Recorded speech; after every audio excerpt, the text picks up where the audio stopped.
मित्रों, आज जो कहानी मैं आपको सुनाने वाला हूं वह बहुत ही खास है। यह कहानी है त्रिया चरित्र की है। जो भी मनुष्य इस कहानी को पूरा सुनता है वह कभी भी अपने जीवन में धोखा नहीं खाता है। इस कहानी को सुनकर आप अपने जीवन में कई बदलाव ला सकते हो। बहुत समय पहले की बात है। किसी राज्य में एक राजा रहा करता था। उसकी राज्य की चर्चाएं बहुत दूर दूर तक फैली हुई थी। उस राजा का पुत्र था जिसकी उम्र कुछ ज्यादा नहीं थी, 12 या 13 वर्ष होगी। वह राजकुमार बड़ा ही सुंदर था। जब राजा ने उसकी शादी की तो राजकुमार उस वक्त मात्र 14 वर्ष का था और राजा अब बूढ़ा हो चुका था। एक दिन राजा ने सोचा कि अपने राजकुमार को राजा बना देते हैं, क्योंकि उस राजकुमार ने कई शादियां की थीं और पहले के राजाओं में यही नियम था कि राजा जितनी चाहे उतनी शादी कर सकता था। वह राजा अपने पुत्र राजकुमार को राजा बना देता है। राजकुमार की 7 शादी हो चुकी थी। वह राजकुमार जो कि राजा बना था अपनी पढ़ाई लिखाई फिर भी कर रहा था।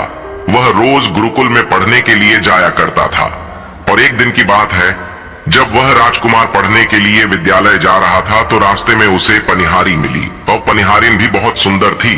उस पनिहारिन ने राजकुमार से पूछा था कि हे राजा, आप रोज कहाँ जाते हैं? राजकुमार कहता है कि मैं रोज विद्या ग्रहण करने के लिए अपने गुरु के पास जाता हूँ। तो वह कहती है, यह तो अच्छी बात है, लेकिन यह बताइए आपने त्रिया चरित्र पढ़ा है?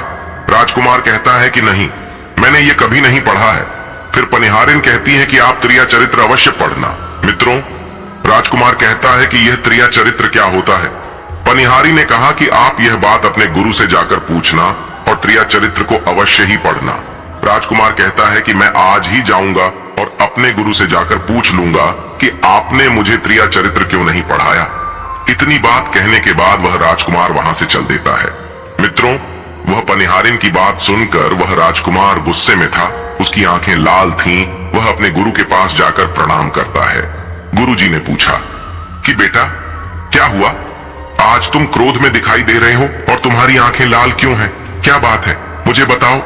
राजकुमार ने क्रोध में जवाब दिया कि गुरुदेव, आपने मुझे त्रिया चरित्र क्यों नहीं पढ़ाया? यह बात आपने क्यों छुपाया? त्रिया चरित्र के बारे में मुझे क्यों नहीं बताया? मित्रों, गुरु कहते हैं, बेटा, तुम त्रिया चरित्र नहीं पढ़ पाओगे क्योंकि त्रिया चरित्र पढ़ना खतरे से खाली नहीं होता है। और जब तुम त्रिया चरित्र पढ़ोगे तो उसमें तुम्हारी जान भी जा सकती है। मित्रों, राजकुमार कहता है कि गुरुदेव, आप इसकी चिंता ना करें तो अच्छा है, मैं खुद इस राज्य का राजा हूं। तब अपने शिष्य की ऐसी बात सुनकर गुरु कहते हैं कि ठीक है, अब तुमने हटकर ही ली, तो अब हम तुम्हें त्रिया चरित्र पर आते हैं। त्रिया चरित्र पढ़ते पढ़ते राजकुमार को 1 साल हो गए और जब 1 वर्ष हो गया तो गुरु ने कहा कि बेटा, अब तुम्हारी पढ़ाई पूरी हो चुकी है। अब तुम घर जा सकते हो और आज से अपने राज्य को चला सकते हो। अब तुम्हें यहां आने की कोई आवश्यकता नहीं है। मित्रों, राजकुमार कहता है, ठीक है गुरुदेव। राजकुमार जैसे ही जाने को होता है, गुरुदेव उसे रोक लेते हैं और कहते हैं, बेटा, मैं तुम्हें एक ऐसा यंत्र देता हूं, या जब तुम इसे अपने कानों में लगाओगे तो कोई भी तुम्हें पहचान नहीं पाएगा और तुम उसे पहचान लोगे। राजकुमार वह यंत्र अपने हाथों में ले लेता है। मित्रों, गुरु कहते हैं, तुम इस यंत्र को ले जाओ और रात के 12 बजे आज ही के रात में अपने महल से निकलकर के जंगल की तरफ जाना और पूर्व दिशा की ओर जाना। और जब तुम पूर्व दिशा की ओर जाओ तो यह यंत्र अपने कानों में लगा लेना और वहीं पर खड़ा हो जाना। वो राजकुमार कहता है कि ठीक है, ऐसा ही करेंगे। फिर राजकुमार गुरुकुल से महल की ओर चल देता है और जब रात के 12 बज जाते हैं और उस राजकुमार की 7 पत्नियां सो जाती हैं, तब आधी रात के समय वह राजकुमार अपने हाथों में यंत्र लेकर महल से जंगल की तरफ चल देता है। राजा जंगल में पूर्व दिशा की ओर जाता है और वहां जाकर अपने कानों में यंत्र लगा लेता है और वहीं पर खड़ा हो जाता है। तो उसने क्या देखा कि वहीं पनिहारिन जो मुझे रास्ते में मिली थी, वहीं पनिहारिन एक थाली में खाना लेकर जंगल को जा रही है। वहां थोड़ी ही दूरी पर एक संत अपनी कुटिया में रहते थे। वह पनिहारिन संत के पास खाना लेकर जा रही थी। राजा ने देखा कि यह तो वही पनिहारिन है जिसने मुझसे कहा था कि त्रिया चरित्र की पढ़ाई करो, लेकिन पनिहारिन उस राजा को नहीं पहचान पाई क्योंकि राजा के कानों में यंत्र लगा हुआ था। यंत्र लगने की वजह से राजा किसी को भी पहचान सकता था। राजा ने अपने मन में सोचा कि चलो उसके पीछे चलते हैं कि यह आधी रात को भोजन लेकर संत कुतिया की तरफ क्यों जा रही है, इसका क्या कारण है। मित्रों, वह राजा भी उसके पीछे पीछे छुपता हुआ चल दिया। अब वह पनिहारिन उस कुटिया में उस बाबा के वहां पहुंचती है। उस बाबा के पास जादू की पोटली थी और वह बाबा जादूगर था। राजा पीछे पीछे गया और वह छुप करके देख रहा था कि वह पनिहारिन औरत को बाबा क्या करेंगे।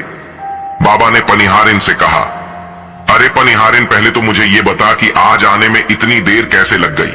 हाथ जोड़कर पनिहारिन कहने लगी कि महात्मा जी, मेरा विवाह हो चुका है और मेरे पति मुझे ले जाने के लिए आए हैं। हमें लेकर कल चले जाएंगे, इसीलिए हमें उन्हें सुलझाने में थोड़ी देर लग गई और यहां आने में भी देर हो गई। मित्रों, जब यह बात साधु ने सुनी कि पनिहारी का विवाह हो चुका है और इसका पति इसे लेने आया है, तो साधु कहता है कि पनिहारिन, इसका मतलब है कि तुम अपने पति के साथ जाना चाहती हो, तो हमारे पास क्यों आई हो। पनिहारिन कहती है कि मैं आपके बिना नहीं रह सकती हूं, मैं आपके बिना नहीं जी सकती हूं। तो साधु कहता है कि पनिहारिन, इसके लिए तुम्हें काम करना होगा।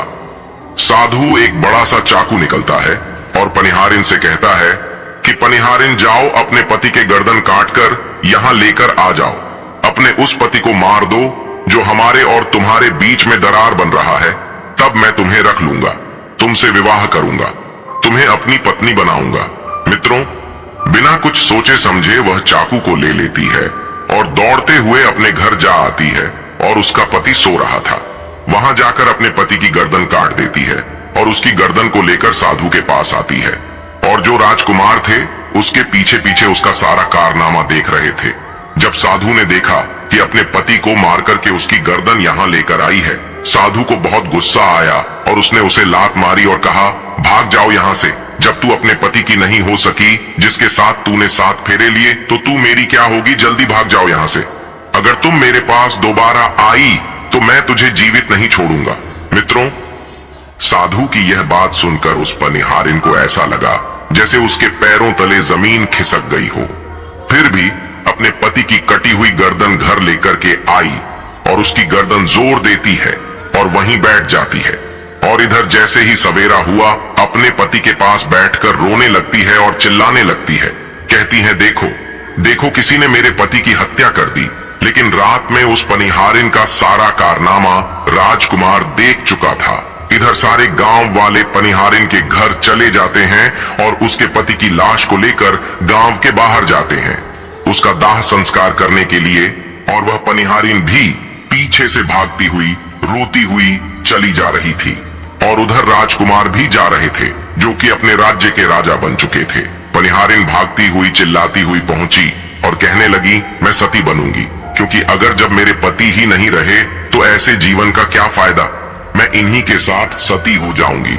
राजा को उसकी बातें सुनकर हंसी आ जाती है और राजा कहता है, क्रिया चरित्र जाने ना कोई और खसम मेरी के हुए सतीराज। मित्रों, राजकुमार की यह बात और कोई तो नहीं समझ पाया, लेकिन वह पनिहारिन समझ जाती है। कहती है कि राजा साहब, आप हमारे ऊपर यह बात कह रहे हैं, लेकिन चलिए कोई बात नहीं, मैं सती हो जाऊंगी। लेकिन पनिहारिन जाते जाते कहती है, मैं तुम्हें एक बात बताती हूँ। राजकुमार कहता है, क्या बताओ। पनिहारिन कहती है कि राजा साहब, आप जब चटाई पर बैठे तो चटाई को झाड़ कर बैठना। राजा कहता है कि यह पनिहारिन क्या कह रही है, मैं तो राजा हूँ, मुझे चटाई पर बैठने की क्या आवश्यकता है। पनिहारिन कहती है कि नहीं, जब भी तुम्हें कोई नौबत आए चटाई पर बैठने की तो तुम चटाई को झाड़ कर बैठना। राजकुमार कहता है कि चलो ठीक है, अगर तुम कह रही हो तो मैं ऐसा ही करूंगा। और कहने के बाद वह अपने पति के साथ सती हो जाती है और राजकुमार उनका अंतिम संस्कार करवाकर अपने घर को आ जाते हैं। मित्रों, इसी तरीके से पूरा दिन व्यतीत हुआ और उधर जब दूसरी रात आई, अपने गुरु के कहने के अनुसार वही यंत्र कान में लगाया और पूर्व दिशा की ओर उसी स्थान पर जाकर खड़ा हो गया जहां पर पिछली रात खड़ा हुआ था। दूसरी रात को राजकुमार ने क्या देखा, अपनी 7 पत्नियों को भोजन की थाली अपने अपने हाथों में लेकर उसी साधु की कुटिया की तरफ जा रही है। जैसे ही राजा ने अपनी 7 पत्नियों को उस साधु की कुटिया की तरफ जाते हुए देखा, राजकुमार के पैरों तले जमीन खिसक गई। वह अपने मन में सोचने लगा कि ये क्या चक्कर है। तभी उनमें से एक रानी राजकुमार को देख लेती है, लेकिन रानियों ने अपने पति राजकुमार को नहीं पहचान पाई, क्योंकि राजकुमार अपने कानों में यंत्र लगाए हुए थे। वह यंत्र लगाने की वजह से राजा को कोई पहचान नहीं पाता था। उनमें से एक रानी कहती है कि ये लड़का इतनी रात को यहाँ क्यों खड़ा है।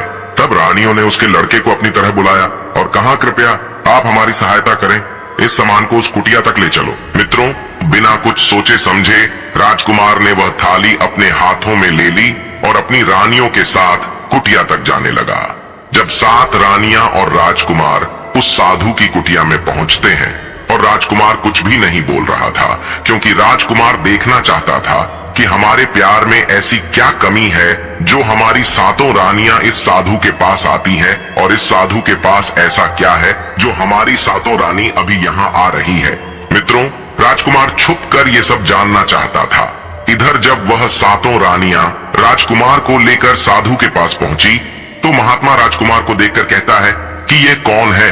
तो 7 रानियां कहती हैं कि महात्मा जी, ये बालक हमें रास्ते में मिला, इसने हमारी सहायता की तो हम इसे अपने साथ लेकर आ गए।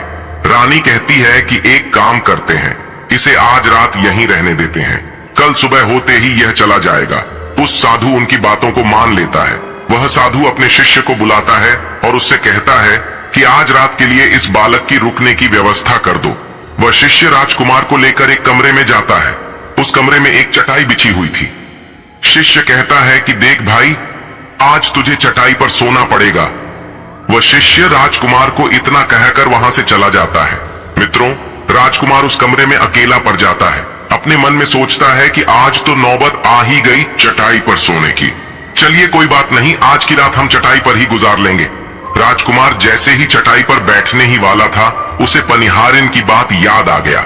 वह सोचने लगा कि पनिहारी ने मुझसे कहा था कि जब भी तुम्हें चटाई पर बैठने की नौबत आए, तुम चटाई को अवश्य झाड़ लेना। चलो आज पहले झाड़ ही लेते हैं, हो सकता है इसका कोई राज हो।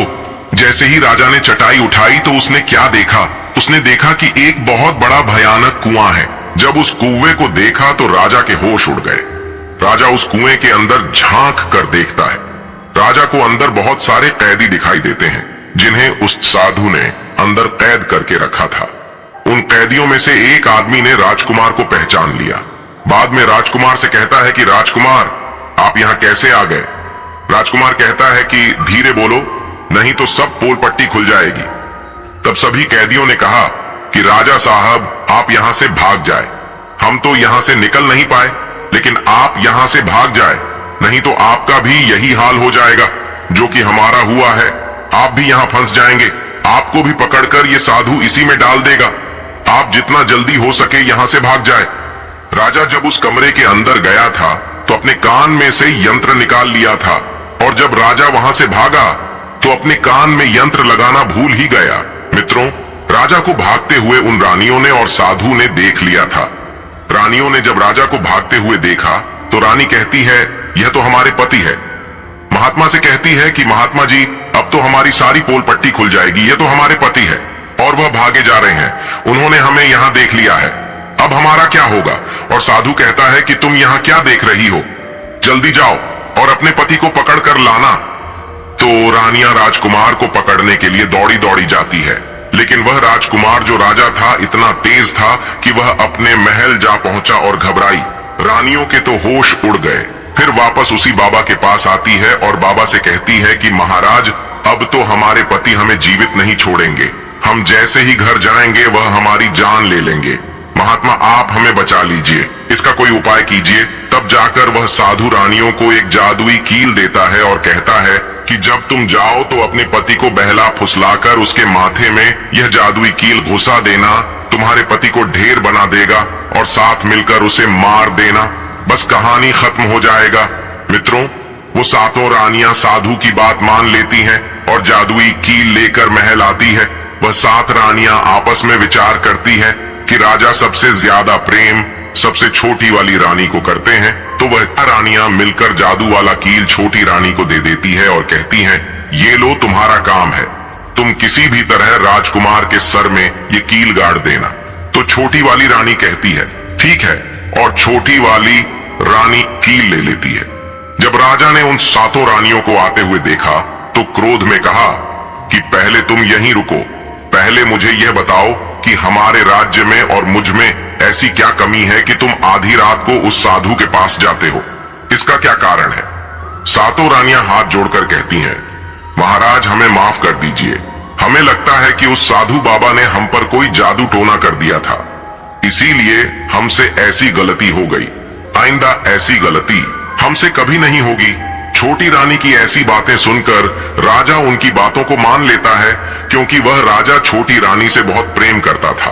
मित्रों, वह राजा भी सोचने लगता है कि शायद उस बाबा ने ही इन पर कोई जादू टोना किया होगा और अपनी सातों पत्नियों को माफ कर देता है और कहता है, ठीक है, तुम अपने कमरे में चली जाओ।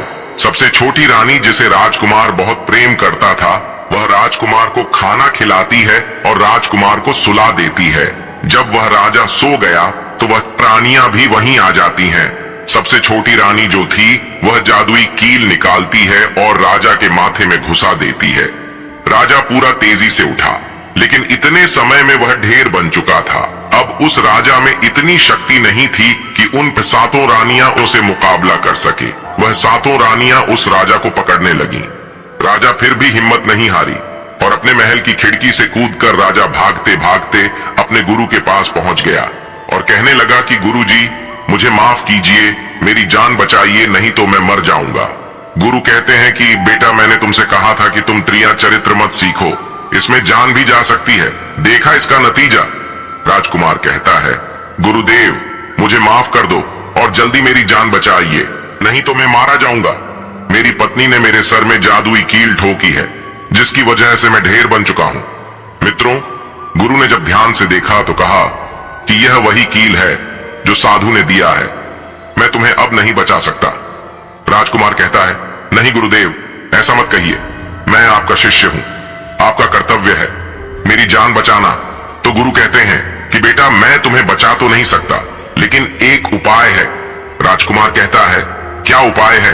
तब अपने शिष्य की ऐसी बात सुनकर गुरु कहते हैं कि हम तुम्हें तोता बना देंगे, और जब हम तुम्हें तोता बना देंगे तो तुम सुखवाद राजा के राज्य में चले जाना और वहीं जाकर रहना, क्योंकि सुखवाद राज्य में वह साधु का जादू नहीं चलता है, और तुम्हें जब बहुत प्रेम करने वाली स्त्री मिलेगी तो तुम पुनः राजकुमार बन जाओगे।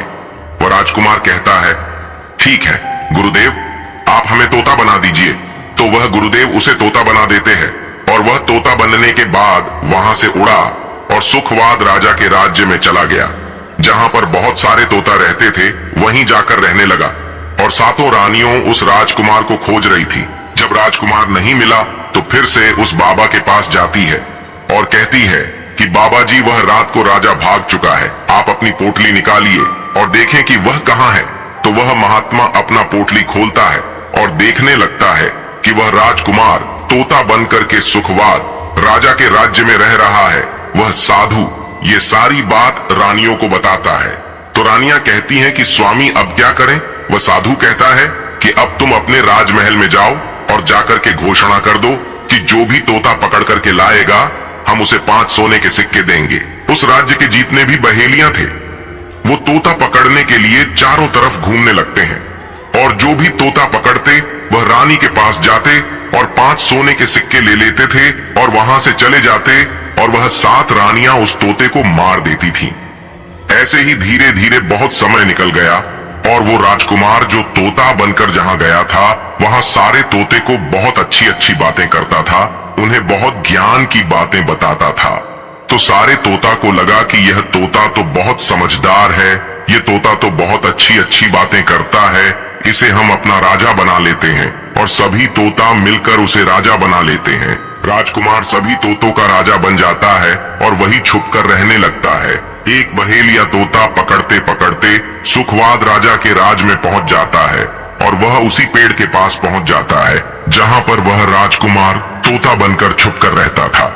जब उस बहेलिये ने इतने सारे तोते को देखा तो अपने मन में सोचा कि अगर हम इतने सारे तोते पकड़कर रानी के पास ले जाएंगे तो हमें बहुत सारी सोने के सिक्के मिल जाएंगे। लेकिन वह बहेलिया सोचता है कि मैं इतने सारे तोते पकड़ कर कैसे ले जाऊं। फिर अगली सुबह सारे तोते दाना चुगने के लिए उड़ जाते हैं। तभी वह बहेलिया उस पेड़ के पास जाकर उसकी डालों पर चाकू से कट लगा देता है, जिस कारण से उस पेड़ की गोंद निकलती है और उसी गोंद के कारण तोते उस पेड़ पर चिपक जाने वाले थे। मित्रों, बहेलिया वहीं छिपकर बैठकर ये नजारा देखने के लिए इंतजार करता है और जब शाम हुए सारे तोते उड़कर वापस उसी पेड़ पर जा बैठे। तभी उन सारों के पंख और पैर उस गोंद में फंस गया और वे सभी पेड़ की शाखाओं पर चिपक गए, क्योंकि पेड़ पर हर जगह गोंद ही गोंद थी। अब सारे तोते उस गोंद में पूरी तरह से चिपक गए थे। उनके साथ साजकुमार तोता भी शामिल था। तभी वे सारे अपने गुरु राजकुमार तोते से अपनी अपनी जान बचाने के लिए सलाह मांगने लगे। और एक तोता कहता है, हे राजन, आप कुछ भी करो लेकिन हमें आजाद करो, नहीं तो सुबह बहेलिया आएगा और हमें पकड़ कर ले जाएगा तथा मार डालेगा। मित्रों, तभी राजकुमार उन सभी को शांत करके कहता है, मेरी बात को ध्यान से सुनो। जब सुबह बहेलिया आएगा तब तुम सभी मरने का नाटक करो, जिस कारण से वह बहेलिया तुम्हें निकालकर जमीन पर रख देगा। उसे ऐसा आभास होना चाहिए कि सारे तोते मर चुके हैं। समय रहते तुम सभी उड़कर अन्य सुरक्षित जगह पर जाना, बाकी मैं सब कुछ संभाल लूंगा। फिर वे सभी अपनी योजना के अनुसार पेड़ पर लटक गए, मानो जैसे सभी मर चुके हैं।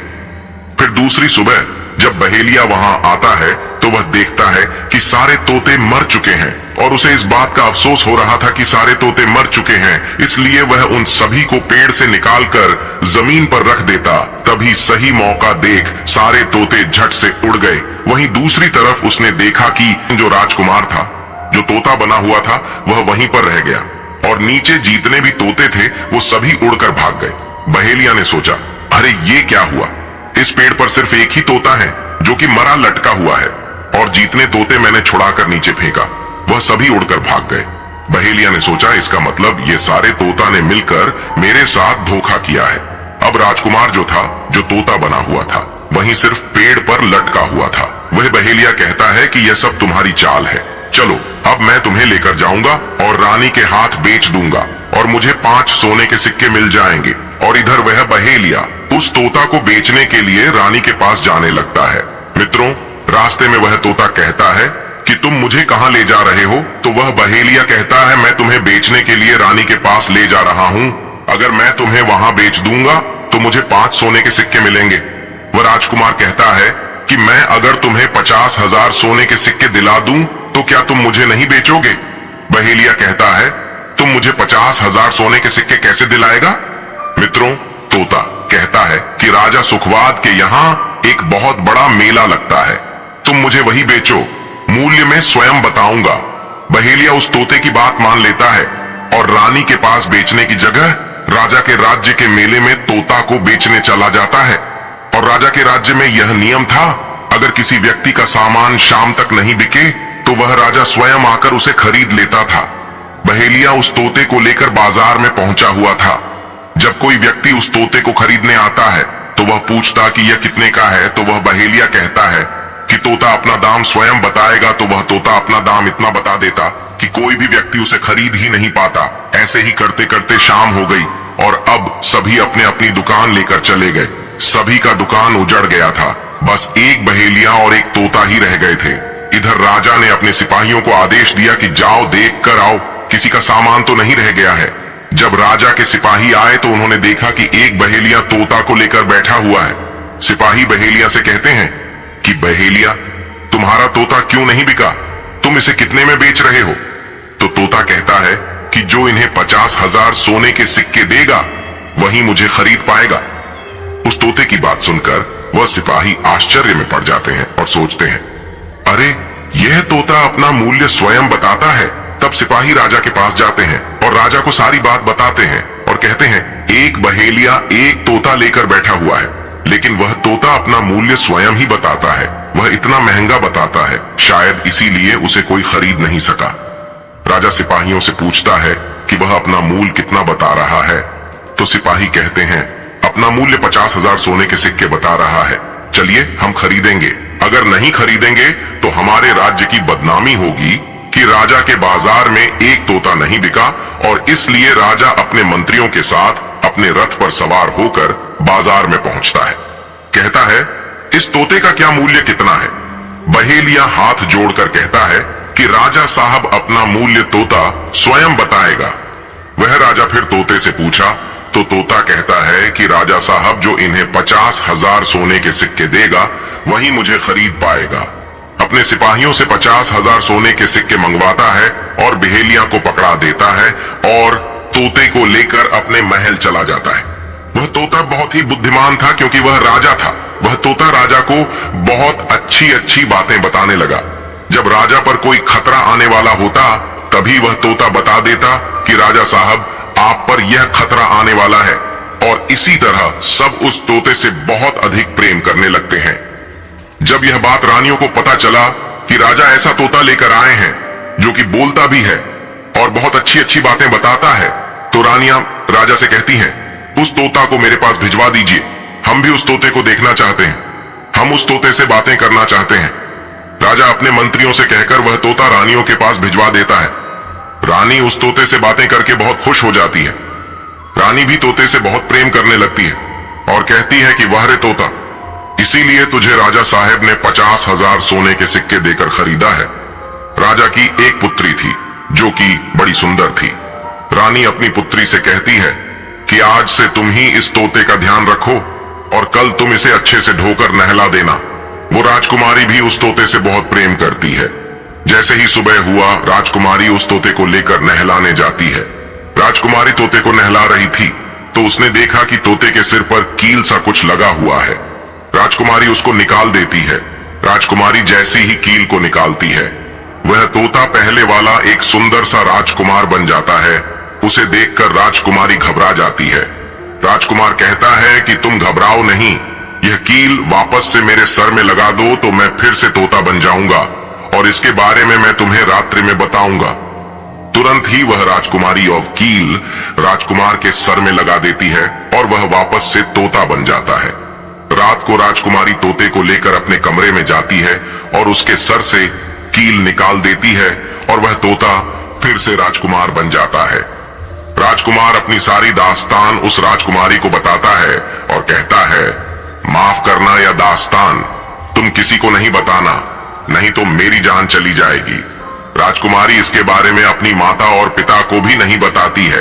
दिन भर वह तोता रहता है और रात को राजकुमारी उस तोते को अपने कमरे में ले जाती और उसके माथे से कील निकाल देती और वह राजकुमार बन जाता है और रात में वह दोनों साथ में ही रहते हैं। और ऐसे ही धीरे धीरे समय निकलता गया। राजकुमारी को राजकुमार से प्रेम हो जाता है। इधर क्या हुआ, जो राजकुमार की पत्नियां थीं, वह बहुत सारे तोते मरवा देती हैं, लेकिन जो राजकुमार तोता बना हुआ था वह उन्हें नहीं मिलता है और वे उसी साधु के पास जाती हैं और कहती हैं कि हे महात्मा, हमारे पति तो अभी तक हमें नहीं मिले, हम अब क्या करें, उन्हें कैसे मारे। वह साधु फिर से अपनी पोटली खोलता है और देखता है कि वह राजकुमार अभी तक तोता बन के राजा के घर में रह रहा है। वह साधु रानियों से कहता है कि तुम एक काम करो कि तुम नृत्य कला सीख लो, हम सभी मिलकर उस राजा के घर नृत्य कला करने जाएंगे और जब राजा हम पर प्रसन्न हो जाएगा और हमें कुछ मांगने को कहेगा तो हम उस तोते को ही मांग लेंगे और फिर आसानी से उसे मार देंगे।